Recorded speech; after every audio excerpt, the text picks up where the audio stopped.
My husband's childhood sweetheart and I were kidnapped at the same time. When forced to choose, Ethan, who claimed to love me more than life itself, chose his childhood sweetheart. I'm sorry, my love, I owe her my life.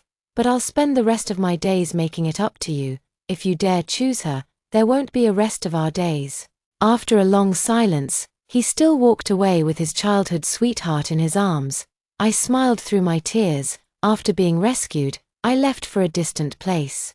He searched for me frantically all over the world. I never imagined that my years of deep love with Ethan would end this way. That day, his childhood sweetheart Sophie and I were kidnapped. You can only take one with you today, Mr. Lou, your old flame or your new love. Ethan clenched his fists, his eyes burning with the icy fury of an impossible choice. What if I insist on taking both? Then you're welcome to try. The fully armed kidnapper wore a voice changer, letting out a sinister, cackling laugh. My patience is limited. 3, 2, I choose Sophie. I stared at Ethan in disbelief. Our eyes met, and a flash of guilt and panic crossed his gaze. Juan, I'm sorry. I owe Sophie a life. Don't worry, for the rest of my life, I'll make it up to you with my own. I smiled, tears blurring my vision. I don't owe her anything. From the moment you choose her, we have no future left. His eyes also reddened. After a long silence, he ultimately chose Sophie. Watching their retreating figures, my nose stung as tears fell. How utterly ridiculous. The person who once vowed to love me with their life ultimately sacrificed me for another woman. Why, just 3 months ago, we were still as loving as ever. Well, the childhood sweetheart is back, ever since Sophie came back. She's been causing all sorts of trouble, but Ethan turns a blind eye to it. This favoritism has unknowingly shifted from me to Sophie, but I still can't believe it to this day, just like that. I was abandoned, Mrs. Lou. It seems you're not that important in your husband's heart. I lowered my gaze, suppressing the pain and fear in my heart. Murder is against the law. How much did your employer pay you? I can double it. Don't let a moment of impulse cost you your life when you could be spending the money. We kidnappers also have principles. We keep our promises. Sorry about this. Principles. These days, even kidnappers have to keep their word. Yet the man who made those solemn vows has forgotten. I closed my eyes in despair, silently praying in my heart, Ethan, let's never meet again in this life or the next. Yet the expected pain never came. Ethan returned with the police and shot the kidnappers dead. He held me tightly in his arms. Juan, it's okay.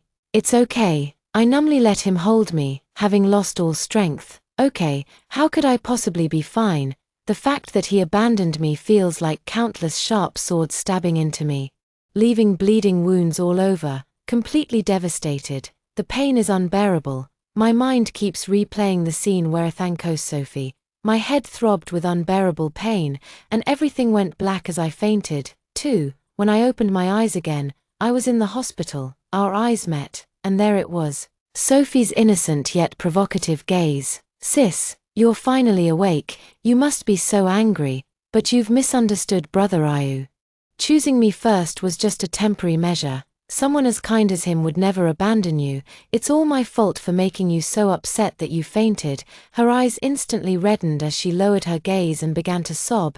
Ethan's eyes flashed with a hint of heartache. Sophie, this isn't your fault. Don't blame yourself. Juan, I'm the one who's sorry to you. Don't blame Sophie. I watched the two of them with amusement, just quietly observing like that. Ethan held my hand somewhat uncomfortably. Juan, are you feeling unwell anywhere? Let's talk. He avoided eye contact, as if he hadn't heard what I said. You must be hungry. I'll go get you something to eat. Ethan, running away won't help. I'll go buy you some food. He completely ignored what I said, dragging Sophie away in a panic. I know he won't be coming back today, because he truly loved me once. He had also suffered retaliation from business rivals. In the face of life and death, he did not hesitate to protect me at the cost of his own life. He never looked down on my background, but instead rescued me without hesitation from that oppressive family that consumed people. Despite his parents' opposition, he gave me a grand wedding and cherished and doted on me like a precious jewel. 5 years of little moments, each one proof of his love. Yet, he abandoned me for Sophie. Wiping the tears from the corners of my eyes, I took a taxi home. He never came back, nor did he answer my calls. At 1 a.m., the phone rang, and the caller was Ethan, his childhood friend, sis-in-law. Can you come and talk some sense into you? If he keeps drinking like this, he might not make it. He was using self-destructive behavior to make me feel sorry for him and forgive him. Sis-in-law, you really loves you. Please come see him. After hanging up the phone, I sighed helplessly, though I no longer love him. I don't want him to die either. He was truly wonderful in the past. I drove to the bar, but as soon as I reached the private room's entrance, I heard Sophie's voice. Stop drinking, are you trying to kill yourself? Through the door crack, I saw Ethan push away Sophie's hand in disgust. Get lost, if it weren't for you. Juan wouldn't have ignored me. I'll never forget her disappointed and resolute look. It's all because of you. Why did you have to come back? Why, Ethan, stop being crazy. Don't you know why you chose me that day? Did I force you to pick me? Now, come with me immediately. Ethan actually refused to drink and didn't make a fuss either. He had always been cold and indifferent, apart from me. This was the first time he had ever softened and compromised for another woman. His childhood friends also looked shocked. Ethan, my stomach hurts. Is something wrong with our baby? Child, Sophie is pregnant. He actually got her pregnant. They were together behind my back. In an instant, I felt as if I had plunged into an icy abyss. Ethan held Sophie tightly in his arms, visibly tense. Don't be afraid, I'll take you to the hospital. You've been drinking. You can't drive. What are you all standing around for? Go find a designated driver. He was like an enraged lion with bloodshot eyes, and his childhood friends were stunned by his sudden roar. Oh, right, we'll find one. He actually cares this much. It makes me feel even more like a joke. Numbly, I returned to the car and watched as he anxiously, yet carefully, carried Sophie in his arms and sat in the back seat. He held her the entire time, his face full of worry, kissed Sophie's forehead and the corner of her lips, muttering something continuously. I followed all the way like that, right to the hospital. They didn't come out all night. So I just sat quietly in the car the whole night. 3 in the morning, Ethan came out disheveled. The hickeys on his neck and collarbone stung my eyes. They weren't there yesterday, then they must have appeared last night. You're pregnant, and still, before long, he returned carrying bags full of food. It seems Sophie is doing well. Otherwise, I wouldn't be able to eat all this. Closing my sore and tired eyes, I drove away. I don't know if it was just my imagination, but I felt like someone was watching me from upstairs before I left. After getting home, without even bothering to wash up, I crawled straight into bed. I'm so exhausted. In my daze, I felt someone kissing my face. Instinctively, I slapped him. The sound startled me awake. Ethan's left cheek was flushed red. He wasn't angry, his eyes carrying a hint of ingratiation. Juan, you're awake. You must be hungry. I brought your favorite crab roe rice, spicy fish, boiled beef. Ethan, where did you spend the night last night? He froze for a moment, then lowered his gaze. You didn't come to pick me up. Daniel took me back to his villa, and I stayed there for the night, although he's now covering himself up tightly with his clothes, but from where I'm standing, I can still see the marks on his neck. He actually learned to lie to me. Lowering his eyes was just to hide his guilt, afraid I'd notice. Where did you put her? Who? Your childhood sweetheart, Sophie. Ethan's eyes instantly turned red, tears falling in large drops. Juan, don't say that. I'm sorry. I deserve to die. It's my fault, but I couldn't not save Sophie. Her father was originally our family's driver. One day, I insisted on going out to play. He tried to persuade me for a long time, but I wouldn't listen. In the end, he had no choice but to drive me. Then, halfway there, we got into a car accident. He sacrificed himself to save me, and Sophie became an orphan because of it.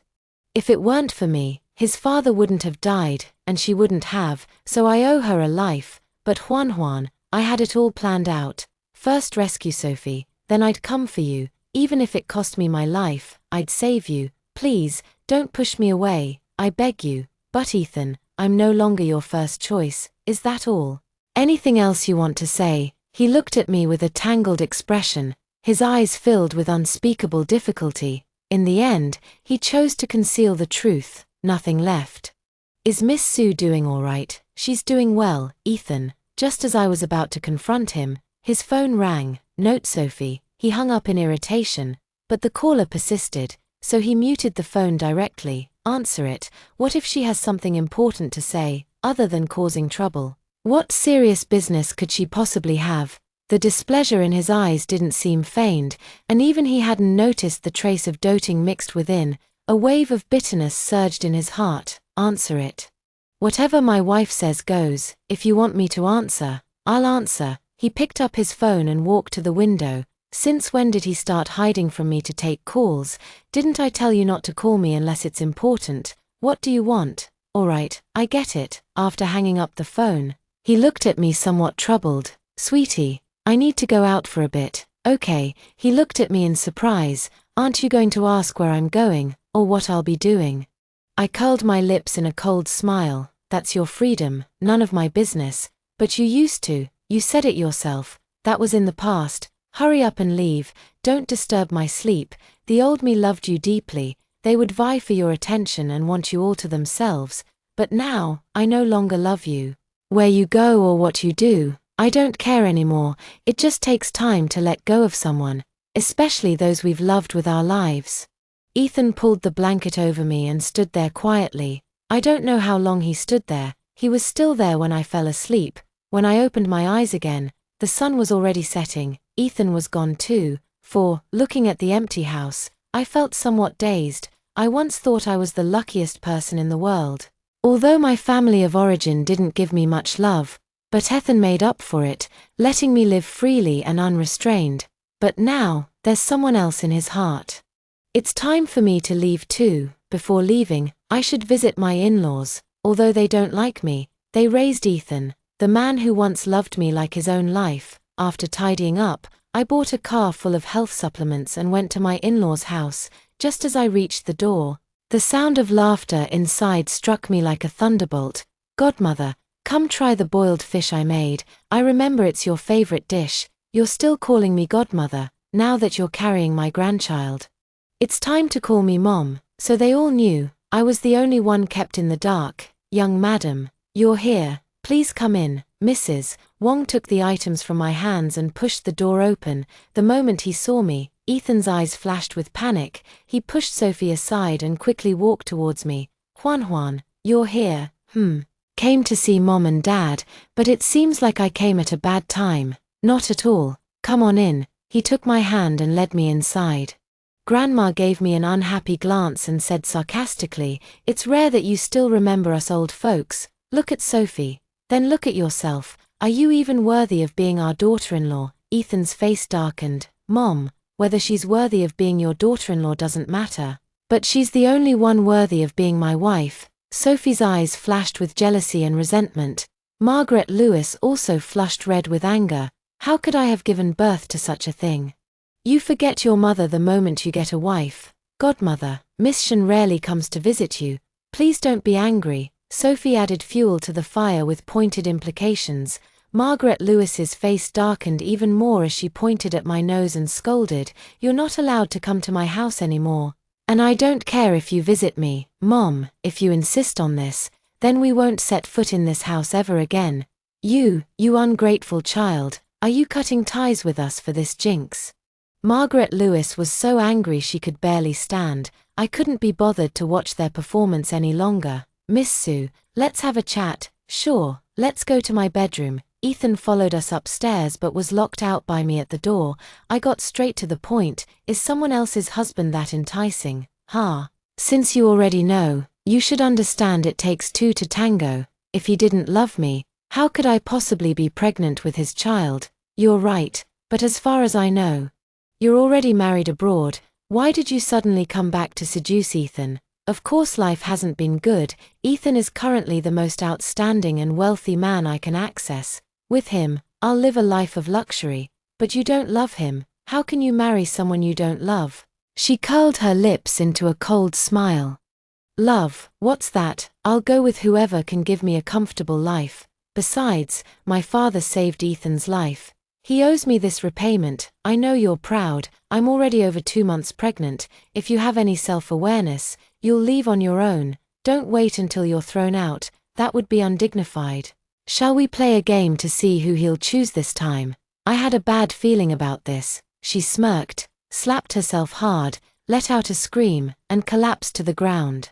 Ethan pushed the door open and gathered her in his arms. What's wrong? Are you? My stomach hurts so much.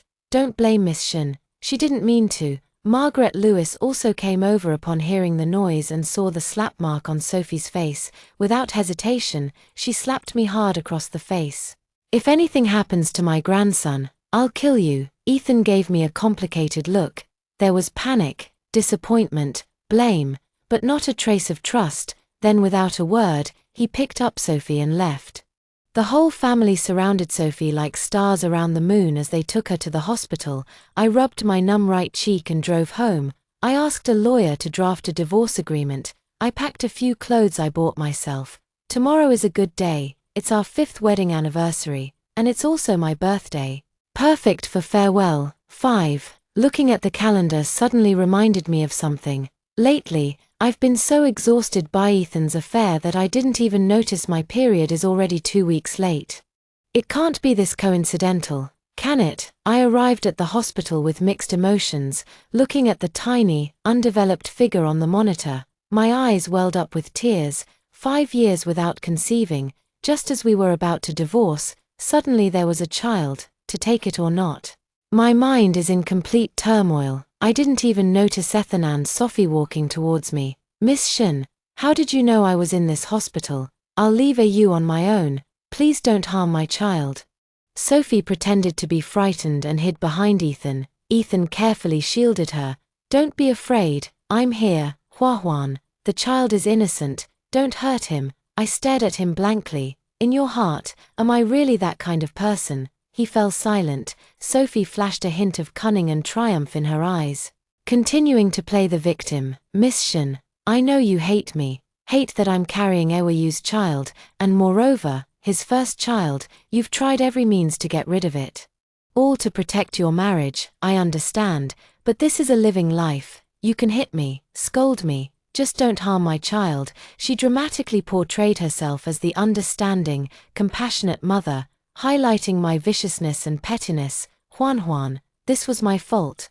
Please don't make things difficult for Sophie and the child anymore. I'll make it up to you properly. Honey, I'm pregnant. Ethan looked at her with excitement. Really? I nodded firmly. Really? My child or hers? You choose one. Miss Shin, you can't deceive you just to kill my child. Sophie flashed a hint of panic in her eyes, then immediately started playing mind games. After hearing Sophie's words, Ethan's expression gradually shifted from delight to gloom. After a moment of silence, he looked at me with some concern. Huan, I know Sophie's pregnancy has hit you hard. I was wrong, and I regret it. We will have our own child. After she gives birth, I'll pay child support. But I will never marry her. You are my only wife. I curled my lips and stared straight into his eyes. So, you chose to believe her, to choose her child. His eyes dodged, and he lowered his gaze, no longer looking at me. Remember the choice you made today, and don't you dare regret it. I'm sorry. I waved my hand and left the hospital alone, and he didn't follow me. He abandoned me once again. Perhaps it's better this way. When the heart dies completely, it can no longer feel pain. 6. I came alone to a small apartment. There lived my alcoholic father and my wicked stepmother's family. I divorced Ethan, and it ended very badly. If you want to stay alive, don't provoke him. If he gets angry and sends you all to prison, don't say I didn't warn you. Who are you trying to scare? There's no way you can get rid of us, I sneered coldly. If you're not afraid of death, then go ahead and try. Before, he tolerated you for my sake, but now he hates me to the core. If you're looking for trouble, be my guest. I'm your father. You can't just abandon me. Filial piety comes from paternal kindness. The money I've given you over the years is more than enough. Push your luck any further and don't blame me for being ruthless. You worthless burden. You jinx. I won't let you off the hook. You'll slave for me your whole damn life. Ignoring the old man's curses, I walked away with deliberate calm. He's a bully who picks on the weak but fears the strong. Without me, he wouldn't dare to provoke Ethan. A big reason why my mother-in-law dislikes me is because of my poor background, an abusive, alcoholic father, a weak mother who died young, a cruel, gambling-addicted stepmother, and a lazy, good-for-nothing stepbrother, a family of burdens, a bottomless pit. They want to live by sucking my blood. Ethan met me at my most wretched moment. All my money had been taken by my heartless family, and I was driven out of the house. He eventually collapsed from hunger on the roadside. It was Ethan who found me and took me to the hospital. Thus began our fateful connection. He even went so far as to retrieve his household register to marry me, only to be extorted by my vampire-like family. After getting married, my family members would occasionally come to my workplace to cause trouble. Ethan, upon finding out, agreed to give them a monthly living allowance of 10,000 yuan. But they must not harass me again, otherwise they'll face the consequences. They finally calmed down. Since we're getting divorced, I can't burden him anymore. 5 years, and I've given them 600,000. That's enough. That family is insatiably greedy, a cancer to society. No amount of money would ever be enough for their antics. Save yourself and let them fend for themselves. That night, Ethan indeed didn't come home again, but he sent me a message. Baby, I'm sorry, please wait for me. Once things stabilize here with Sophie, I'll come back and apologize to you properly. I can't wait any longer. After all, his infidelity is a fact. The next day, I dragged my suitcase to the airport. The plane soared across the sky, heading to a foreign land. 7. Ethan returned to an empty house. The divorce papers on the table stung his eyes deeply. He never expected me to be so resolute. I didn't even give him a chance to explain. He desperately made phone calls and sent messages. Juan, I was wrong. Please answer the phone, Juan. That child was an accident, and so was Sophie. That day I drank too much and stayed at the old house. Sophie made me a hangover soup, but she added something to it. After drinking it, I ended up in a mess with her.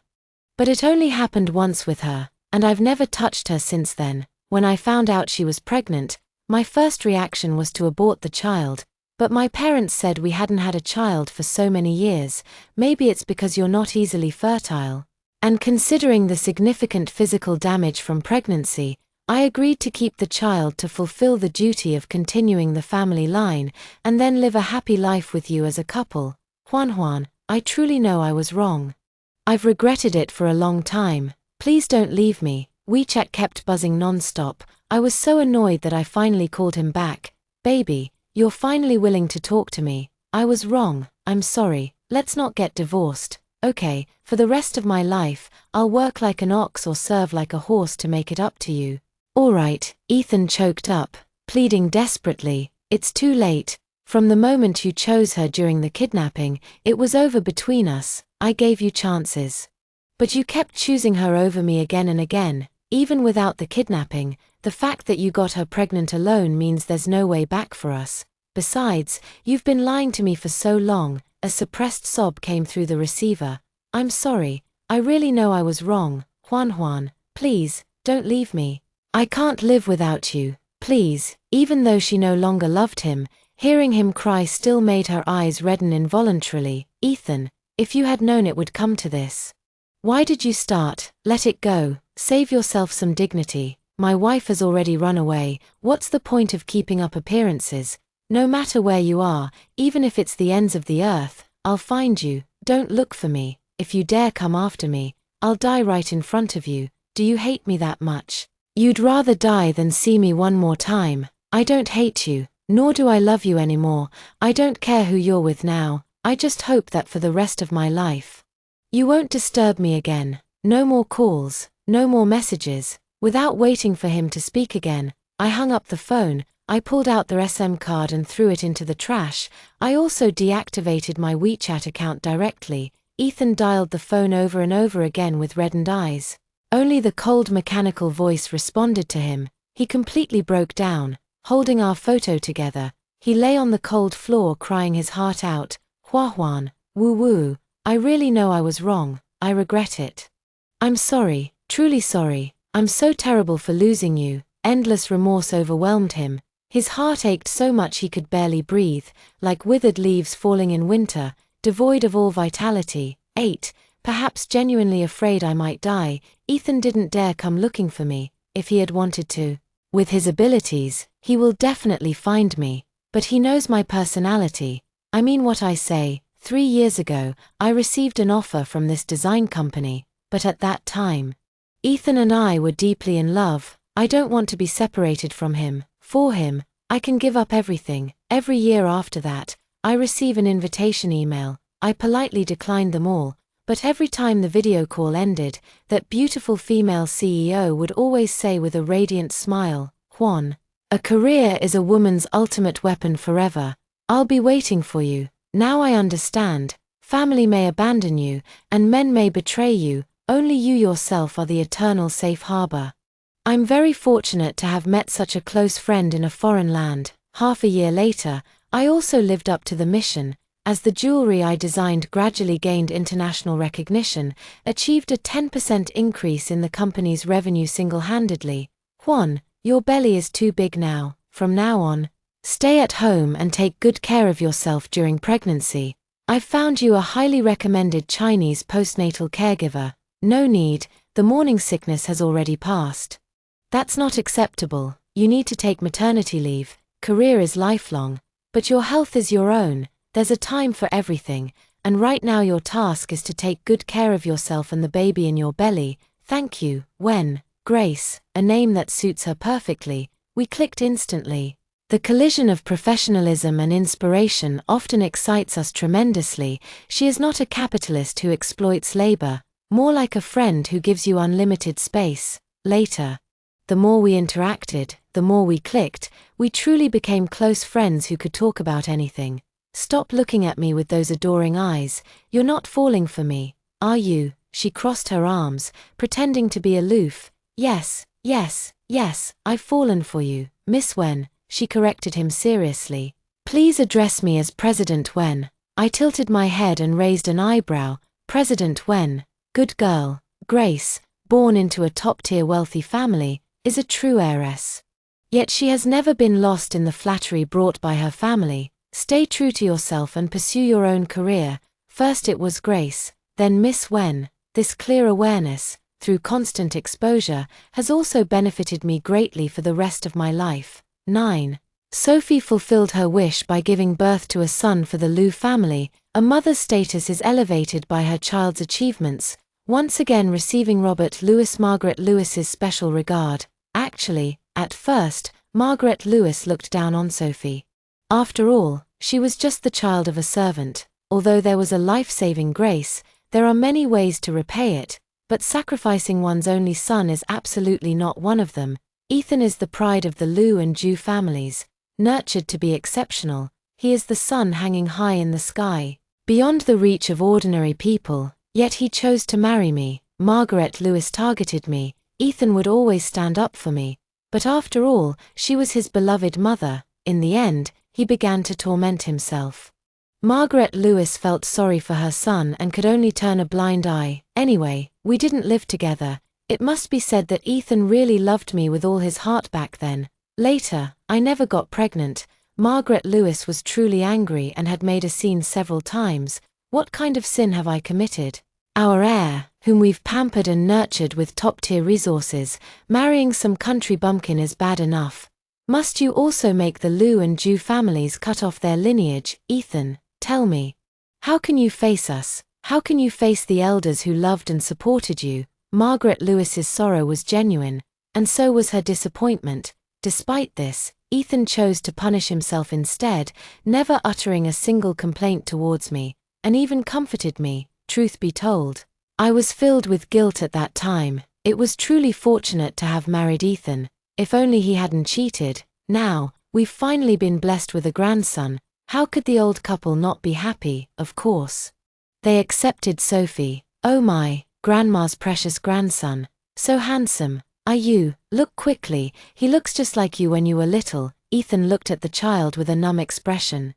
It even feels ironic, because this child is the evidence of his betrayal towards me. I've bought you a house elsewhere. From now on, you are not allowed to set foot in the Liu family's home ever again. Everything of the Liu family has nothing to do with your son. I will transfer the child support to you regularly. Are you?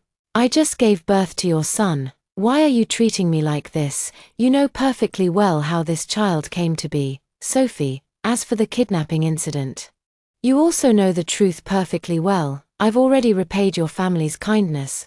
Don't push your luck. Sophie lowered her eyes, concealing the overwhelming hatred and resentment within them. Are you, this grandson of ours? Mom, you can visit the child anytime you want. But the only daughter-in-law of the Liu family is Claire. Sophie cannot stay in the Liu household. Margaret Lewis was displeased, but not because of Sophie. In her eyes, both me and Sophie were like mud from the underground. Completely unworthy of the nearly perfect Ethan in every aspect.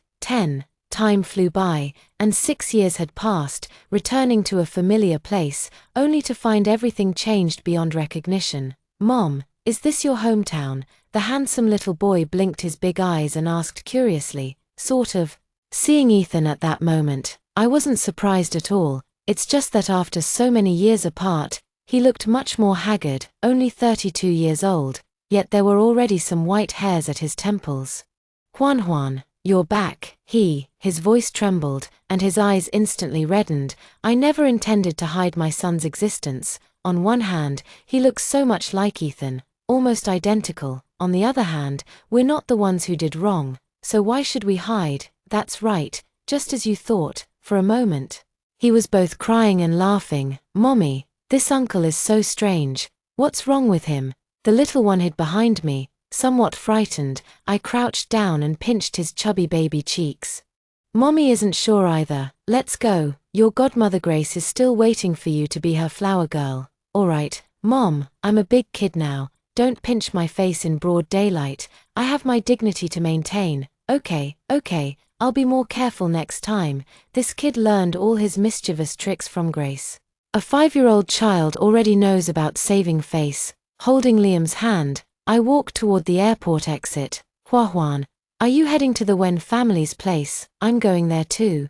Let's go together. No need. Grace said there's a driver coming to pick us up. Has the driver arrived? I made a call, but the line was busy, probably picking up many people. Let's take a taxi there. Take my car. Ethan's eyes flickered with a fleeting surprise. Though he hid it well, I caught it. I remained silent, taking Liam to sit in the back seat. Not a word was spoken the entire way. Liam, the little chatterbox, seemed to sense something too, sitting quietly by my side. Look at me. Then look at the driver, Ethan. Ethan stole a glance at Liam through the rearview mirror, whether intentionally or not, eyes locked with eyes, bump and then move away, the corners of his mouth curled up involuntarily. My head was buzzing from what I saw. Mr. Liu, could you please focus on driving? This is really dangerous. You know, after being caught, Ethan instantly turned red with embarrassment. His ears were so red they looked like they were dripping blood. I'm sorry, I'll drive properly. After a long silence, he couldn't help but speak up. Juan, how have you been all these years? That's fine. Perhaps sensing my indifference, Ethan wisely kept his mouth shut, quietly exhaled, and focused on driving. Upon arriving at the destination, I never expected to run into them. 11. I originally planned to take Liam directly to the dressing room to find Grace, but Liam dashed off to play with other kids instead. I'm socially awkward. Ethan is extremely talkative only with me, but utterly cold to everyone else, yet somehow gave birth to a social butterfly. No idea who they take after. Suddenly, Grace's beautiful face appeared in my mind. Forget it. I shook my head and let it be. He wouldn't let himself suffer a loss anyway. Claire, you were walking just fine. Why did you suddenly come back? A familiar mocking voice suddenly came from behind. Mrs. Liu, where I choose to go is my freedom. I don't need to report to you. Don't forget, you're my daughter-in-law. I divorced your son long ago. I have no connection with your Liu family anymore, so you can rest assured. Ignoring Margaret Lewis's flushed face of anger, I turned and walked away. Then suddenly, I heard a child's cry. Liam. Following the sound, I quickly approached a group of children. Other adults also gathered around. Liam, bruised and battered, shielded a little girl behind him. The little girl was crying uncontrollably. I held his little face in my hands with heartache. Son, What happened? Does it hurt? Are you injured anywhere else? Grandma, that bastard hit me. It hurts so much. A spiteful child's voice rang out, looking towards the source of the sound. A chubby little boy was clinging to Madame Lu's leg, wailing, "Oh dear, my precious grandson, who did this to you? Tell your grandma, and I'll make sure they pay for it. It was that bastard." The little boy pointed viciously at Liam. He looks Sophie so much, must be her biological son for sure, at such a young age. His face is full of hostility. The moment she saw Liam, Margaret Lewis's furious expression turned to shock, and then to delight. "You, Claire," she excitedly walked toward Liam, crouched down, and examined him carefully. "It's uncanny, like he was carved from the same mold. Claire, you wicked woman. How dare you secretly take away my own grandson?" I ignored her unreasonable outburst. "Mrs. Lu, this is my son. What does it have to do with your Lu family? Baby, tell mommy. Why were you fighting?" Liam lowered his head and remained silent. Finally, the little girl cried and said, "Logan lifted my skirt. I didn't let him, so he pushed me. The little brother was protecting me. That's why he fought with him." The onlookers were buzzing with discussion. Lifting skirts at such a young age. What will he be like when he grows up? Like father, like son? How are the parents raising him? I heard his mother was the other woman who broke up a marriage back then.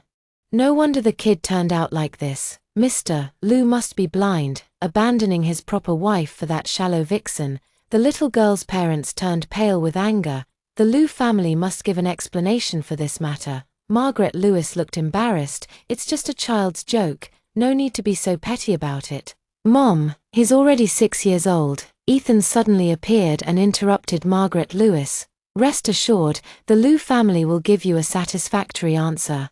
Only then did the other party angrily pick up the little girl, implying something as they spoke. "Sweetheart, Daddy will assign you a bodyguard if you encounter any scoundrels next time. Have him make sure they can never have children." Margaret Lewis's face turned crimson with extreme embarrassment. The affectionate look in her eyes when she first saw the chubby boy had completely vanished. Instead, her gaze burned intensely as she stared at Liam. "Huan, I'm sorry," I waved my hand. "It's normal for kids to roughhouse, but their values still need to be correct. All these years, it's been Sophie raising him. I'll find someone to properly educate him." Ethan looked at Liam with heartache, his eyes reddening with guilt. "Baby, I'm sorry. I'm so sorry. It's okay, Uncle. Don't cry. Mom says men should be strong, protect the girls they love, and do their best to protect the weak."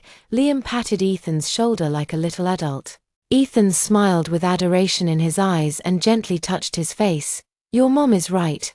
This big one and small one look so alike. He should have had the complete love of both parents." The little one doesn't say it out loud, but the envy in his eyes when looking at other kids' fathers is unmistakable. If it weren't for Sophie, would our ending have been different? Startled by this thought, the problem itself wasn't with Sophie at all.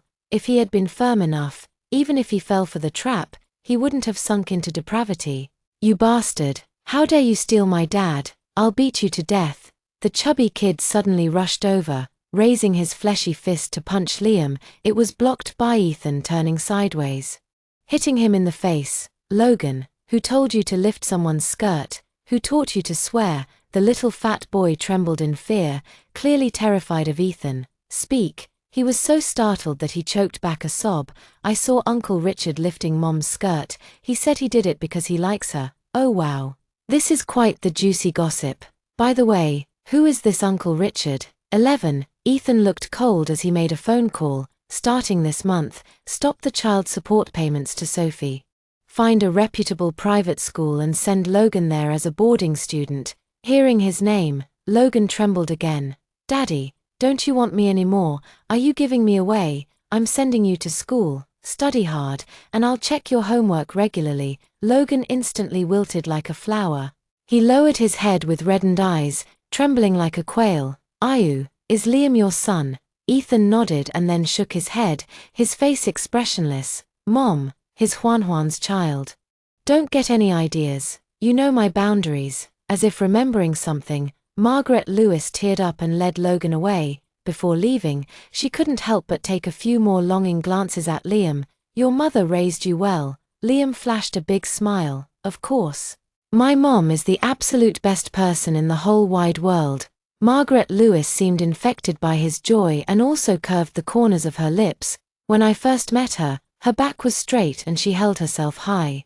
But now she's slightly hunched. After handling this incident, Liam and I went to the dressing room to find Grace. Looking at the bruised and battered Liam, Grace burst into laughter. That's my son for you. Well done. With his face like that, he's not suitable to be your flower boy. Let's find someone else. I felt a bit concerned. It's fine. These are his medals. He's a righteous man who stood up for justice. As his godmother, I feel so proud. This crazy woman, whatever she says, in the end. Grace relied on her own abilities to reject the arranged marriage and married the person she loved. A lifetime of happiness. Only when one is strong can one have choices and live the life they desire. The branch company has already expanded domestically. Foliamto enjoy complete paternal love. I've decided to stay and develop my career domestically. Mom, is that uncle my dad? I nodded. Yes, sweetie. Do you like daddy? But if you don't like him, I don't have to like him either. A flicker of disappointment in the little one's eyes didn't escape my notice. He's very smart. He also knows that Ethan and I are divorced. For my sake, he can suppress his feelings. At such a young age, he's already endured so much. I held him in my arms with a heavy heart. Sweetheart. Adult relationships are complicated. Your dad and I aren't enemies. He's your father, and if you like him, you can go see him anytime. Mommy won't stop you. Promise me you won't force yourself to endure anything. As long as it's not against the law or rules, do whatever you want. If you need Mommy's help, just ask. I'll do everything I can to make it happen. Okay, thank you, Mommy. Love you, Mommy. The little one snuggled closer into my arms, his voice choked with emotion. All these years without his father by his side, enduring mockery and insults, it's been hard on him. Ever since we returned, Ethan has been appearing frequently, perhaps afraid I might drive him away. Always watching from a distance, Liam naturally noticed him, glancing over from time to time.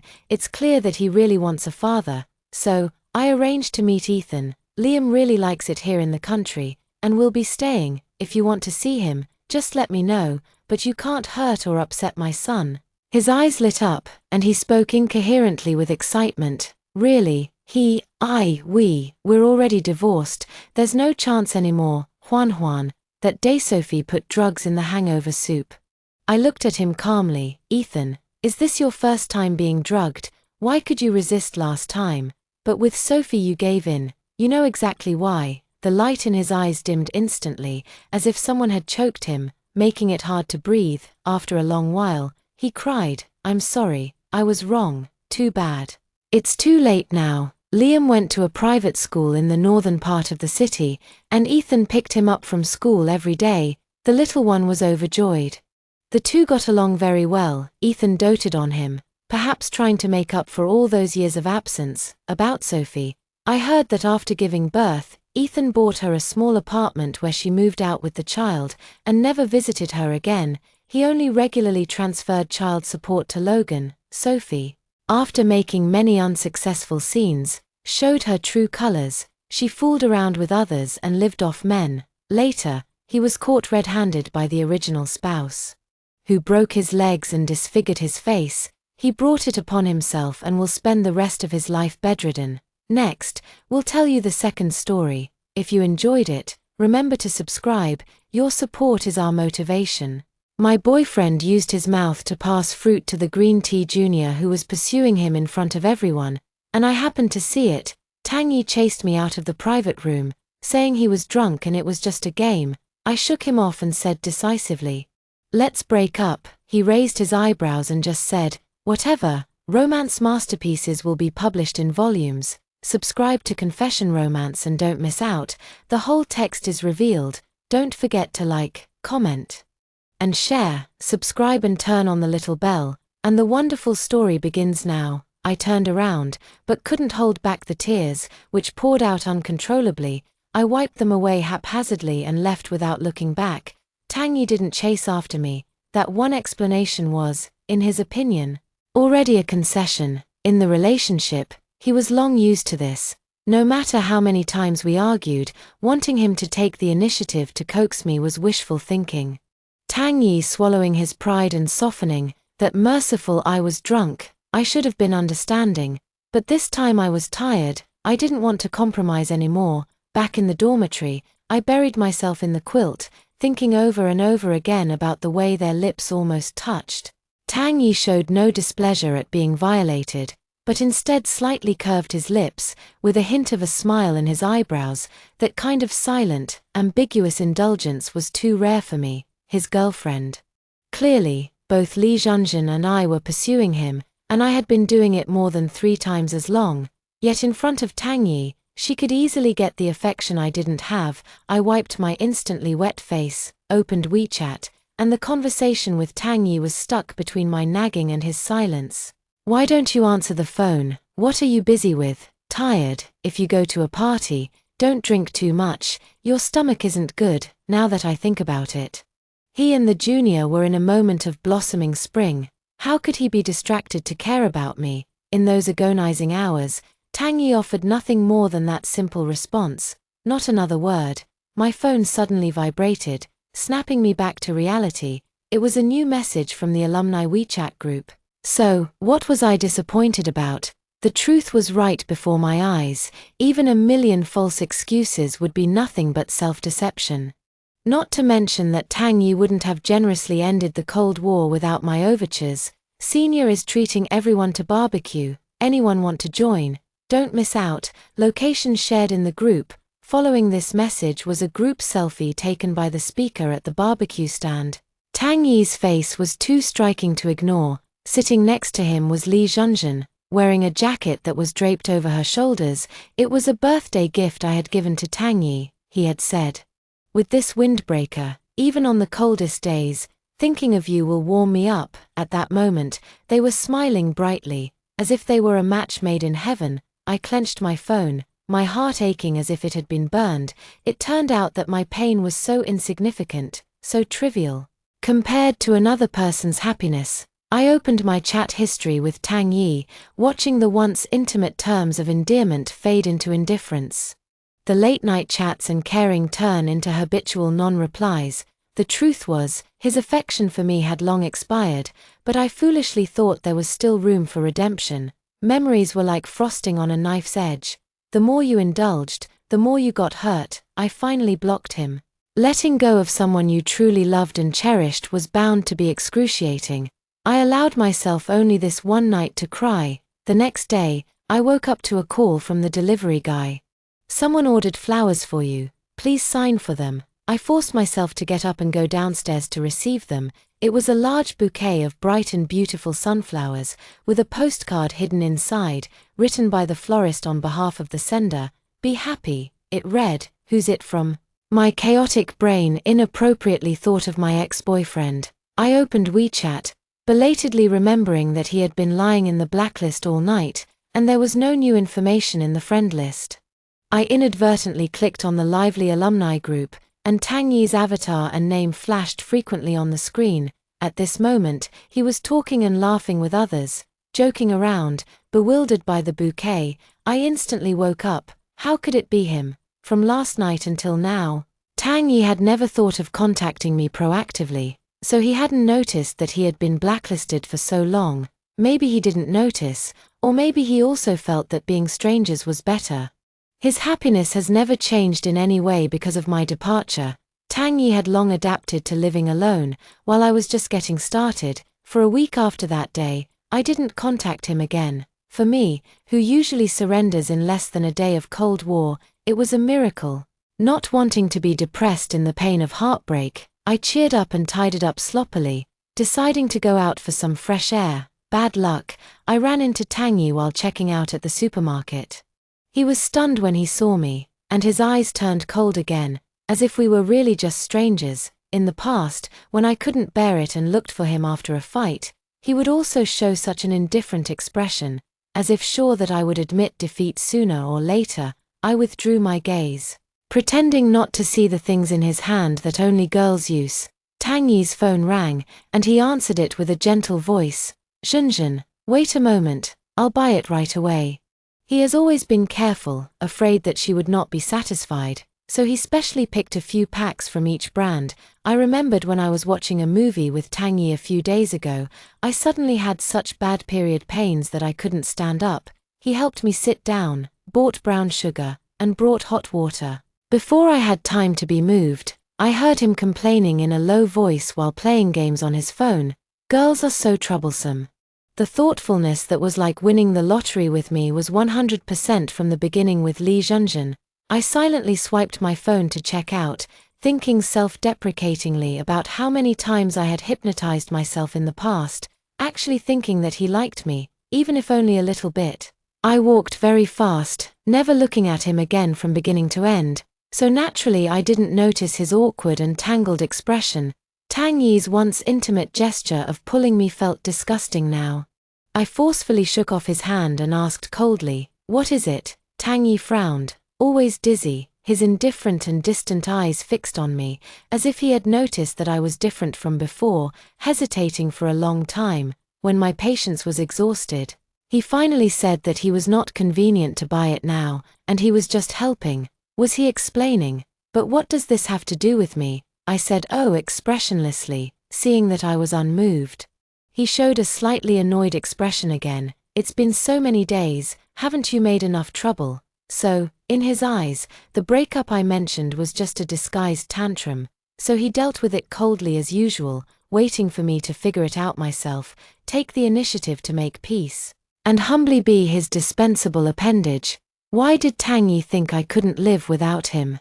It turned out that after truly giving up on Tang Yi, his every word would no longer cause any ripples in me. "Don't you understand what a breakup means?" I sneered. He was stunned for a while, his mouth opening and closing. "You were the one who said you liked me. You were the one who said you would always be good to me no matter what happened." Tang Yi's eyes showed a brief confusion and panic, as if watching a docile prey escape control and no longer listen to any commands. My heart was as still as water, unwavering. In those years, he was unruly and accidentally saved me from being harassed by gangsters. Later, I learned that Tang Yi's original family was not happy. After his parents divorced, they went their separate ways and no longer cared about him, so I pestered him, pouring out all my patience and consideration to warm his lonely heart. It's a pity that after so long, he still doesn't understand what love is. I looked at him and said word by word, "You also said, it was in the past, now I don't want to, and I won't want to in the future." After I finished speaking, I turned to leave, and Tang Yi hurriedly tried to grab me again. During the dispute, a boy on a bicycle swayed and rushed towards us. Although my heart no longer loved him, my body still retained a strange inertia. I pushed Tang Yi away, thus saving him from injury. I fell to the ground when the bicycle hit me, scraping my palms and legs.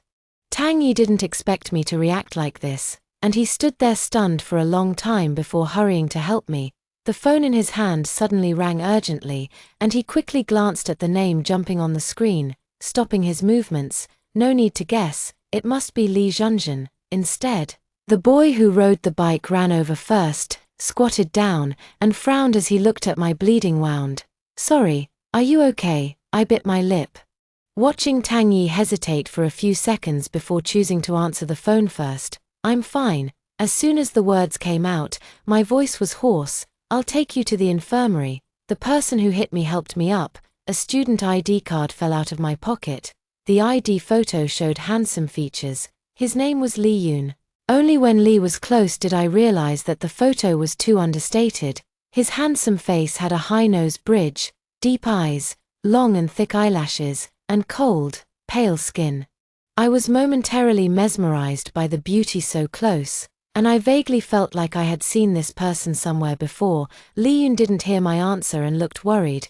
"Can't you walk?" I wanted to say that it wasn't that serious and that I could just apply some medicine myself, but the next second, I was suddenly lifted into the air, carried horizontally by Lee Yoon.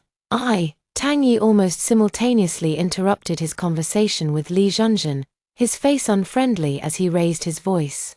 "Where did you come from? Who told you to carry him?" Lee Yoon was too lazy to pay attention to him, raising an eyebrow to ask me, "Your boyfriend?" I honestly replied, "Ex-boyfriend." Lee Yoon smirked, looking at Tang Yi, who was exasperated and speechless, and said with a cool and sarcastic tone, "Nosy."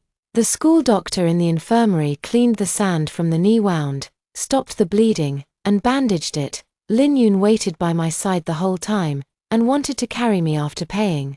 But I quickly stopped him. I can walk. After being in love with Tang Yi for so long, I learned one thing: never bother others with what you can do yourself. Not only will you not get comfort, but you may also be blamed for taking up his time playing games. Seeing that I was so determined, he had no choice but to give up. "Can I borrow your phone?" he asked me. I took it out, unlocked it, and handed it over. This Li Yun is actually quite nice, apologizing non-stop from just now until now, fulfilling every request, and compensating generously. Although it's a bit funny that he's still learning to ride a bicycle at this age. Li Yun pressed a few numbers, and then his own phone rang. After she noted it down, she returned the phone to me. I took it and found a new friend request on WeChat, with a simple single character for the verification name. "Well, your leg might be a bit inconvenient these days." His beautiful eyes looked over, his voice carrying an imperceptible tenderness. "Eating, going to class, I'll accompany you." Seeing that I was about to retort, he immediately interrupted. "It's settled then." The school doctor chuckled, and then persuaded my stubbornness. "There are too many steps in the school. Your boyfriend is so considerate. Little girl, don't be so headstrong." I was very embarrassed. Li Yun probably didn't hear it, and his expression was much calmer. "You misunderstood. We actually just met less than half an hour ago." But before I could finish speaking, I heard a female voice shouting from outside the door, a voice I was all too familiar with. Li Yun had just turned his head when a figure rushed in and hugged him directly. "They said you came to the infirmary, and they said you fell badly." "Boo-hoo-hoo, what happened? Where did you fall?" Sure enough, Li Zhenzhen and I have a deep connection. I coldly watched their brotherly and sisterly affection. "Where did you fall?" "I fell on her. I don't want to stay in this unlucky place." I supported myself to stand up and walked out, only to be glanced at in a hurry. Then Lin Yun, who strode forward, grabbed me, and immediately dodged as if he had touched a hot potato. Li Yun paused for a moment, then withdrew his hand, pretending not to care, and said, "I'll take you." Li Zhenzhen finally stopped caring about Ji Yingying and turned her attention to me, whose face was gloomy. She smiled sweetly and gave an unnecessary self-introduction. "Senior, do you remember me? I'm Li Zhenzhen, majoring in media." How could I not remember? When she first entered the university, I was the one who picked up the new students at the train station, and Li Zhenzhen was the first one I met. I was the one who helped him carry his luggage under the scorching sun and took him back to the dormitory during outdoor activities, when it was pouring rain. I was the one who left the only umbrella for him.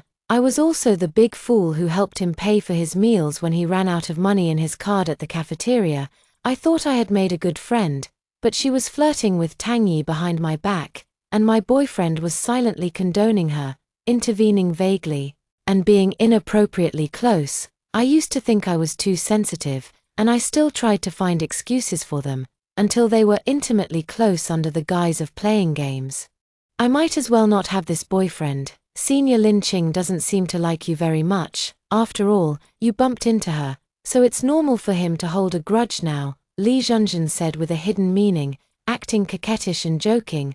"Or I'll take Senior back." "No need." Li Yun and I spoke at the same time. Li Yun's eyes fell on my gauze-wrapped knee, and he ordered his sister to leave. "Don't make trouble. Go back to class." Li Zhenzhen disagreed.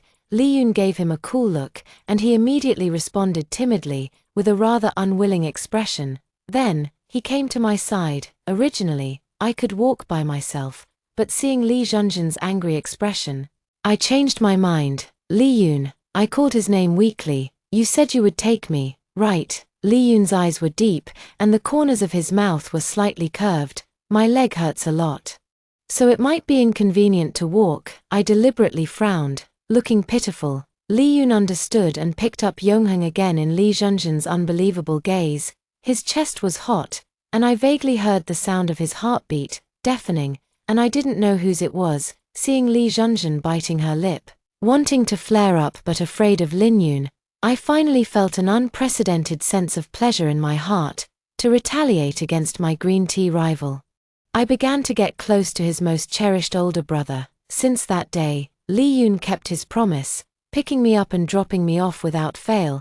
It's just that I wasn't so thick-skinned. So I walked independently except when going up and down the stairs. Her personality was the complete opposite of Lee Junjun's. Cold, but seemingly warm at heart. That day, after leaving the library, I casually mentioned wanting to eat cake. The next day, I saw him downstairs at the dorm with a delicate box in his hand. He wordlessly handed it to me when he saw me. I opened it to find a cream cake, and it was even my favorite strawberry flavor. Looking at his poker face, I thought it must be a coincidence. Thank you. Was I sure I really liked him? The hidden unease in his eyes softened with those words. Tomorrow I'm going to the pottery studio with friends. A few stars twinkled in Lee Yoon's cool eyes. Want to come along? Is it easier to get along with someone if they've accepted a favor? I swallowed the strawberry cream in my mouth, feeling a little embarrassed, but I'm clumsy, and I might make a lot of weird things. He couldn't help but smile, gently brushing a fallen leaf from my hair and comforting me in a low, soft voice. Just playing around, what does it matter? The next day's craft group was indeed very lively, filled with Lee Yoon's close friends. We were about the same age, and we quickly became acquainted after greeting each other. Lee Yoon slowly and methodically rolled up his shirt sleeves, sat down, and began to play with the clay in front of him, while I looked around with wide-eyed curiosity. In the past, Tang Yi rarely brought me to meet his friends. He always said that men's gatherings weren't fun with girls around. Even when he wasn't with friends, he rarely went out with me alone. For a while, I was very interested in pottery and begged him to go with me. He always made excuses. It's so dirty. What's fun about it? Is it any different from mud? It's a waste of money and boring. Better to play games in the dorm. After several attempts, I finally gave up. I didn't expect to fulfill this small wish after the breakup. My heart ached. I came back to my senses and met Lee Yoon's gaze. He motioned for me to sit next to him. Want to try? I nodded, a little excited. Just as I put my hand on the clay, the phone suddenly rang. Because it was difficult to operate, I hurriedly wiped my fingertips clean, turned on the speakerphone. Ching ching, Tang Yi is drunk and can't even walk. Can you come pick him up? It was Chen Song, a mutual friend of Tang Yi and me, who was calling. I subconsciously looked at Lin Yoon. His movements paused. Then he lowered his head, as if he hadn't heard. Ching ching, what's going on with you two? Tang Yi has been looking for you. He's in pretty bad shape. Can you come over? Chen Song sounded frantic. I frowned, and finally hastily cleaned the stains on my hands, stood up, and walked towards the door. Tang Yi rarely drank on weekdays, and because he was proud and cared about face, only I knew what he looked like when he was drunk. When he was very young, his mother remarried, and his father remarried, and both had new children, so they had even less energy to take care of him. Even his once-a-year birthday, they would forget to call Tang Yi. Every birthday celebration was only with me. It was also then that I first saw him drunk, almost out of control, constantly asking me if he was the worst person in the world. So he was coldly abandoned by his biological parents. Others have warm homes, but he had almost never felt it. I hugged him, and also cried sadly, "You still have me. I will always be with you." Because of his past, I always gave in again and again in the relationship, unwilling to give him even a little bit of pain. And even naively thought that his wandering heart could only find solace and rest with me. But such unreserved devotion was exchanged for chilling betrayal and hurt. Recalling the past, the fingers holding the phone couldn't help but tighten. My heart felt like it was being silently needed. A feeling that made it hard to breathe. I stood outside the door, looking at Lin Yoon's profile through the floor-to-ceiling window. He stared absent-mindedly at the clay in front of him. With an inexplicable sense of repression and loneliness in his expression, I had a feeling that he must be very afraid of me leaving. "Tang Yi probably didn't tell you, we've already broken up." After I finished speaking, Chen Song was indeed very surprised. "That pretty junior who has been appearing by his side these days, you should have all seen her, right?" Thinking of this, I felt a sense of powerless anger. Clearly, they were mutual friends of Tang Yi and me. But after seeing her being ambiguous with him, Not a single person told me. I was kept in the dark for so long, like a clown, only remembered when he was drunk and needed cleaning up. I'll give you his phone number. You contact him to pick up Tang-yi. They have a pretty good relationship. That matter was a misunderstanding. Chen Song felt guilty and ashamed again. Actually, that female student didn't really care about Tang-yi. Tang-yi didn't have any other intentions. He just thought she was weak and innocent and needed more care, because I'm considerate and take care of people, so I deserved to be cheated on and clean up the mess. I interrupted him, saying they were a good match. Tang-yi was drunk. It was a good opportunity to promote their relationship, and it would be ungrateful of me to disturb them. Chen Song still wanted to say something, but I was no longer interested in listening, although I rejected him.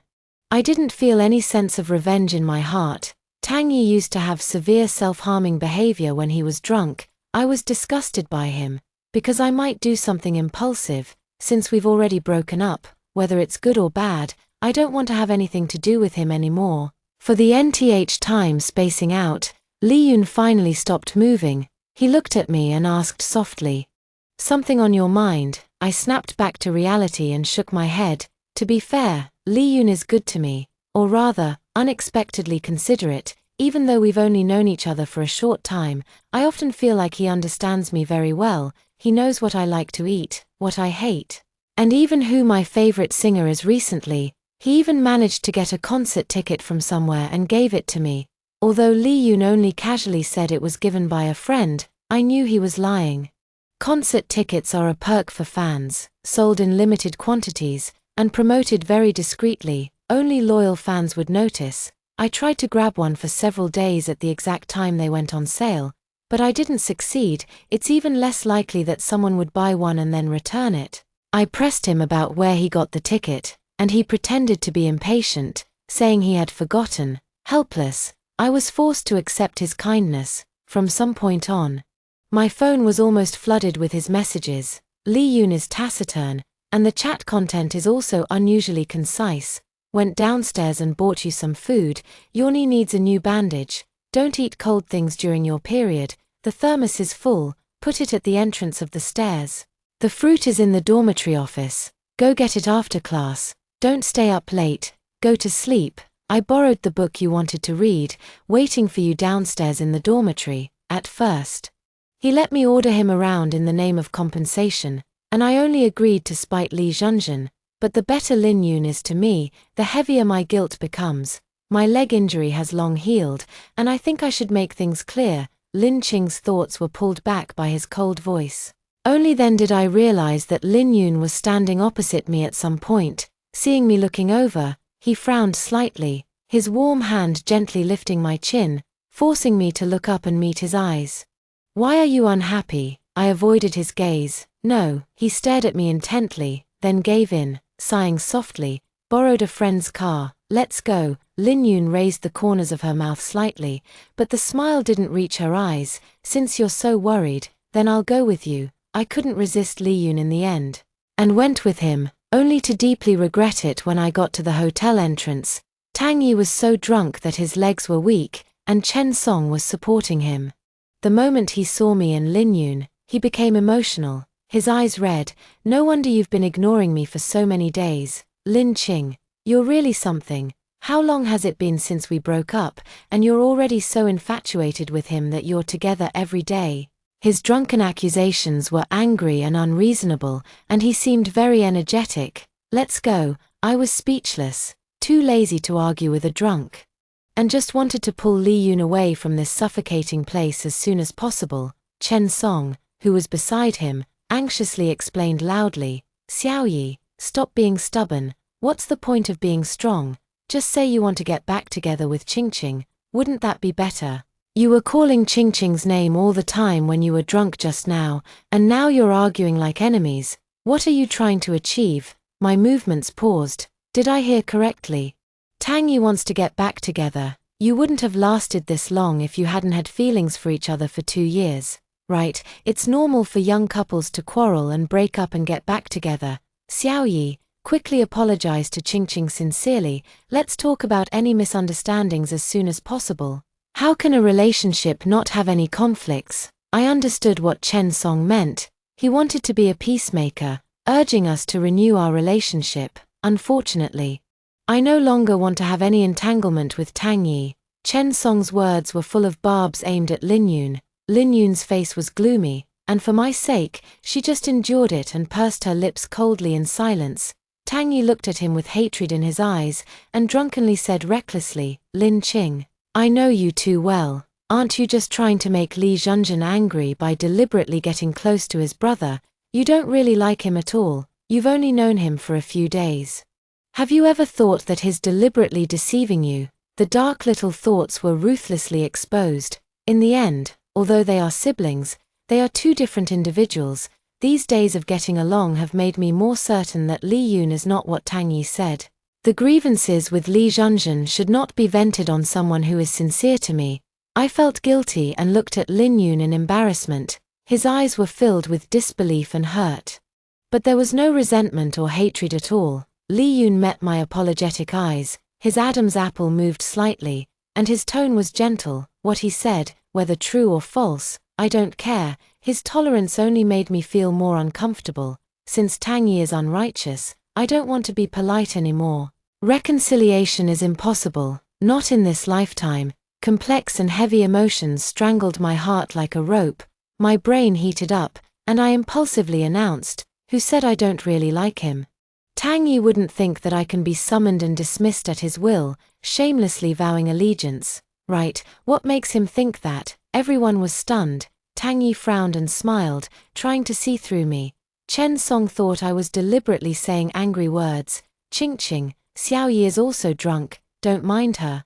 I turned a deaf ear, and in countless shocked eyes, I hugged Li Yun's neck, my lips about to touch his. In that second, reason returned. He would hate me, push me away, and blame me for using him as a tool for showing off and being competitive. Right, the originally aggressive movement retreated, but unexpectedly, Li Yun suddenly hugged my waist and kissed me fiercely. I was dumbfounded. The fresh scent of the boy rushed towards me, and his embrace was very warm, making my bones soften. It wasn't until Tang Yi angrily wanted to come up and hit someone, and Li Zhenzhen's piercing scream that followed, that I finally came back to my senses. My cheeks were burning hot as I pushed Lin Yun away. In a daze, I heard Li Zhenzhen's voice. "Awesome, Li Zhenzhen, Senior Lin Qing, you are really awesome." The expression made me suspect that he would passionately applaud in the next second. Why does it feel weird? Logically, I had taken liberties with his beloved brother. He should have come up to grab my hair and fight with me. How could he praise me with such a realistic and approving expression? I was confused and was hugged into Li Yun's arms again. I vaguely heard him gnashing his teeth at his sister. "It's good that you came. I have a lot of things to ask you." After Tang Yi was stunned, he was about to burst into a scolding. Li Yun warned. The hostility and irritability in his eyes were clearly visible, and his voice was cold and hard. "If you harass my girlfriend again, I will never be polite." That was a look I had never seen before. The scene was full of gunpowder, and seeing that a fight was about to break out, I used both soft and hard tactics, pushing him away from here. In the car, I sat in the passenger seat, with Li Zhenzhen in the back. Li Yun tapped the steering wheel with his slender fingers, his face dark, his brow furrowed. He looked at me and asked in a hoarse voice, "What's going on between you two, Qin Qing?" "You go first." Li Zhenzhen seemed afraid of him, scratching her head, cautiously probing. "Brother, why don't you listen to my explanation first?" "Shut up." Li Zhenzhen was indeed silenced. I cleared my throat, feeling more confident under Li Yun's gaze. "Before we broke up, your sister had already taken a fancy to my ex-boyfriend. I figured he likes recycling second-hand trash, so I simply granted their wish." Li Zhenzhen immediately burst into tears, anxiously defending herself. "Sister, I wouldn't even look at Tang Yi, that bastard. If it weren't for seeing you and my brother so deeply in love, I wouldn't have said any of this." Li Zhenzhen leaned over and sent me the pictures on her phone to prove she wasn't lying. "Tang Yi especially liked flirting with others behind your back. It made me so angry.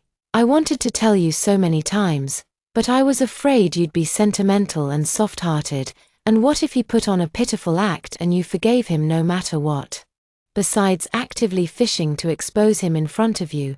I really couldn't think of any other harsher way. Every picture on the screen showed Tangy chatting and laughing with different girls, with his arms around their shoulders and waists. Some were his childhood friends I knew, and many I didn't. I used to trust him so much, firmly believing that although he was slow to warm up, he would never do anything out of line.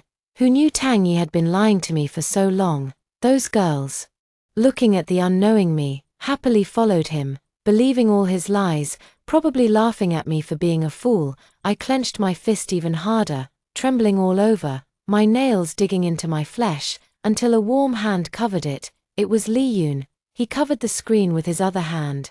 Coldly disgusted. Put it away. What's so good about looking at dogs? Lee Junjun took back her phone, still indignant on my behalf.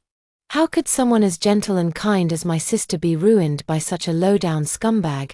The junior was filled with grief and indignation. For the happiness of my sister and brother, I am willing to sacrifice myself to expose the dog. Lee Junjun leaned in to hug me, but I dodged. He looked like he was about to cry, begging me to forgive him, saying he would do anything to appease me, his rival in love, suddenly becoming friends. My emotions were also in a mess.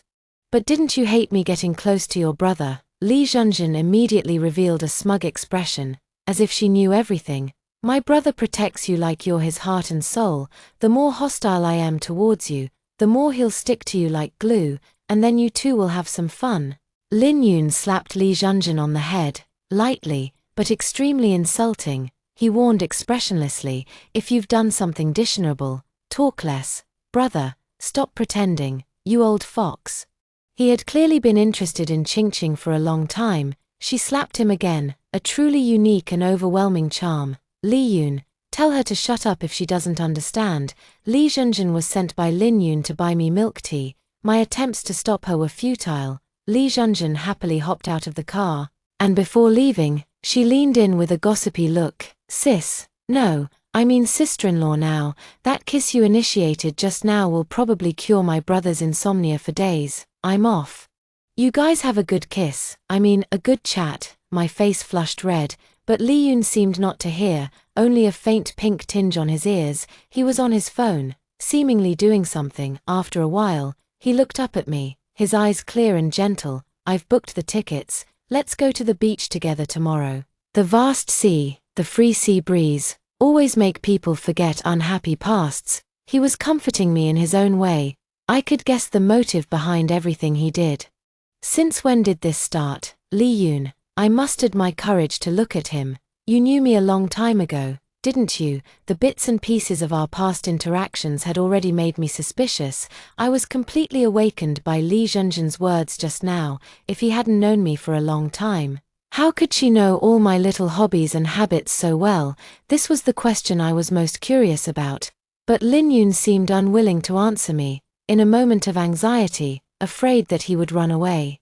I wanted to get out of the car and hold him down in the driver's seat for questioning, but as soon as I opened the car door, he pulled me back forcefully. A pleading look appeared in Lee Yoon's eyes, his voice hoarse and strained. Don't go. I said he misunderstood that I was throwing a tantrum, so he relented. Which was a lucky accident. I gently straightened up, but he was very insistent, so I couldn't break free. I had no choice but to listen in the handshake position. The look in Lee Yoon's eyes gradually softened from helplessness. You saved me. When did that happen? I looked surprised. He smiled, a subtle hint of disappointment in his eyes. I knew you wouldn't remember. When Lee Yoon was 17 years old, his father passed away from illness, and the pillar of the family was gone. His mother and sister couldn't accept it and cried all day long. The boy grew up overnight, suppressing his grief, and became the only spiritual support in the hearts of his family. His mother's health deteriorated from crying too much. He took care of her in the hospital for 3 days and 3 nights without closing his eyes. After arranging his father's funeral, he rented a house near the hospital, letting his sister live as close to him as possible, and stayed by his mother's side day and night. Fearing that she would do something foolish, he rushed back and forth between home and the hospital every day. He had no time to grieve, nor to take care of his own body, always maintaining a strong and reliable appearance in front of them. But the more pain is suppressed, the more it rebounds, Lin Yun said. That's when I appeared. I remember it was summer, and my cousin was hospitalized, so I went to take care of her. I saw a young man on the hospital terrace. He was wearing a mask, looking tired and sad, with only a pair of stunning, wet, and eye-catching eyes exposed. Lee Yun-tai missed his father, but didn't dare to show it in front of them. So he hid here alone, silently shedding tears. I originally wanted to leave, but I saw him suddenly grab the railing in front of him and lean forward, almost falling over. Outside the railing was a high altitude. I was so scared that my heart almost stopped. The thought of saving him surpassed everything. I ran over and hugged him. Don't be impulsive. Please don't be impulsive. As long as you're alive, there's hope, right? I was panicked. My mind was blank. If a person has no desire to live, what can make him stay? My memory of my reaction at the time is a bit vague. But Lee Yun remembers it clearly. You're reciting the names of dishes. Yes, food can fill people with hope for life. You mistakenly thought I was thinking of ending it all. Lee Yun lowered his voice, his eyes like spring water. Actually, I'm just too tired, and I was just dizzy for a moment. He looked at me, a smile on his lips. You hugged me, begging me to live well, crying even harder than me. I thought, how could this girl be so silly? She gently touched my head, her eyes full of doting. Silly but cute. That was a strange comfort after a cold change. Pure kindness, a rose delivered before the straw that breaks the camel's back. He said, I saved him. Perhaps in his heart, it was more than just a misunderstanding. A young man on the verge of collapse. He needed a reckless hug.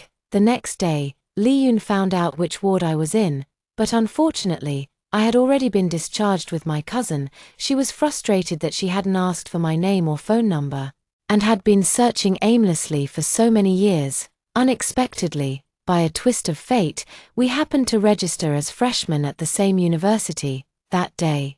He recognized me in the crowd at a glance. Just as he was about to excitedly introduce himself, he saw me clinging to Tang Yi, inseparable, my eyes full of the joy of being in love, which made him hesitate. For 2 years in college, Lee Yun silently stayed by my side. But I never knew of his existence. He didn't even say hello to me. If you are happy, I can't ruin it. If you are not happy, I will definitely be the first to run to you. It turned out that we had met so early. Lee Yun was wearing a mask at that time, so it's no wonder I didn't recognize him. Although we were in the same school, our only connection was Lee Junjun. Lee Yun, upon learning that we knew each other, even earnestly asked his sister to take good care of me. Lee Junjun was quirky and quickly understood her brother's intentions. At the same time, she discovered how awful Tang Yi was, so she simply used the fastest way to expose his disguise and bring me and Lin Yun together. I suddenly remembered the unsigned gifts I received during every holiday, so the anonymous gift I received was the bouquet of sunflowers you sent. This is a mystery I haven't been able to solve. In addition to flowers, I would receive some express deliveries on major and minor holidays, each containing a handwritten card, noting quick, elegant handwriting. The gifts were sometimes watches, water cups, necklaces, scarves for emergencies when it was cold, and surprisingly co-branded headphones. Because I didn't know who sent them, nor did I know the other party's intentions, and the courier said they couldn't be returned, I had to accept them, but I never used them. It turned out that all of this was his silent concern. Sending gifts may have bothered you. Lee Yun's eyes were gentle, his Adam's apple bobbed, and he finally restrained himself and tidied my bangs, his voice becoming more hoarse. Sorry, I just missed you too much. Every time I miss you, I send some carefully selected gifts to accompany my beloved. Until I broke up, he was really the first to appear. Perhaps many times before, he had cared about my every joy, anger, sorrow, and happiness from afar. By Tang Yi's side, I was always insignificant. His anxiety and insecurity made me miserable, and I even forgot the feeling of truly loving and being loved. Lee Yun handed over a gift box, asking me to open it. It was the game console I had been longing for. Every time I made up my mind to buy it, I was afraid that Tang Yi would say I was childish. It had become a habit to suppress myself for fear of disappointing him. My voice was muffled, and tears were on the verge of falling. How do you know everything? I didn't even recognize you, and I haven't been good to you. Maybe when you love someone, you know all their preferences, every unimportant word they say, every boring WeChat status they post, treating it like the key points of an exam. Repeatedly and carefully speculating, if I hadn't broken up with Tang Yi, if I hadn't wanted revenge, if it wasn't for his constant and meticulous care during our time together, knowing what I was up to but never getting angry about it, how long would it have taken me to realize this love? The more I thought about it, the sadder I became, and tears kept falling. Lee Yoon was stunned, frantically helping me wipe away the tears with a tissue, his brow furrowed with helplessness and pity. What's wrong? Don't cry. I knew I shouldn't have told you. Ching. Don't cry, okay. Seeing that I wasn't listening, Lee Yoon panicked and didn't know what to do. He pretended to be fierce and threatened. If you keep crying, I'll kiss you. I really will. Are you afraid? I took the initiative to hug him. I had made him wait too long. Let me take the initiative with this kiss.